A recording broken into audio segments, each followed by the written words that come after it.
Joy Esquivias sasali sa America's Got Talent Season 19? Yan ang ating pag-uusapan sa videong ito. Kung kayo'y bago pa lang sa ating channel, huwag kalimutan mag-subscribe.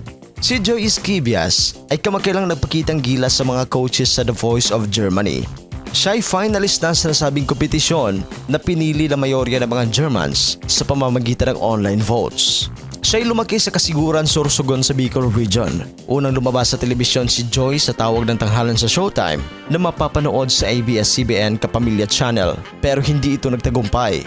Kamakailan lang ay lumabas si Joy sa reality talent competition sa The Voice of Germany Season 13. Sa audition pa lang, napahanga na ang mga coaches sa kantang symphony. Sa blind audition, hindi magkapaniwala si Joy na napaharap niya ang apat na coaches dahilan na nagpatuloy siya sa semifinals. At sa semifinals, muling pinabilib ng ating kababayan ang Germany sa kanyang kantang Grenade ni Bruno Mars na nakatanggap naman ng mga positibong komento. At sa pinakabagong video na inilabas na The Voice of Germany, kinanta ni Joy Esquivias ang kantang Promenade.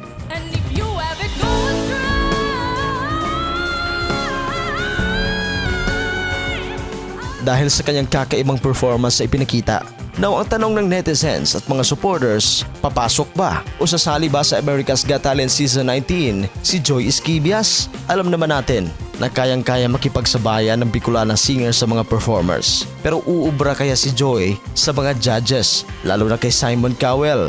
Marami ng Filipino contestant na magaling pagdating sa pagkanta at maging sa pagsayaw na sumali sa America's Got Talent, pero ni isa sa kanila ay walang nanalo. Si Marcelito Pumoy na may dual voice na kayang kumanta ng babae at lalaking boses ay muntik na nanalo sa America's Got Talent noon, pero hindi ito nagtagumpay at umagaw pa sa atensyon ng publiko ang tila pananabutahe di umano ni Simon Cowell. Hindi pa kasama dyan ibang Pilipinong mga awit kabilang na sina Roland Bunot Abante, Angelica Hale, Peter Rosalita, Jessica Sanchez at iba pa. Sa tingin nyo, kaya bang gumawa ng kasaysayan bilang kauna-unahang Pilipino na manalo sa America's Got Talent si Joy Esquivias kung sasali ito sa kompetisyon? Mag-comment lang sa baba para sa iyong reaksyon. At sa mga hindi pa nakapag-subscribe sa ating channel, huwag kalimutan mag-subscribe at pakihit sa notification bell para updated sa ating mga latest uploads. Maraming salamat po!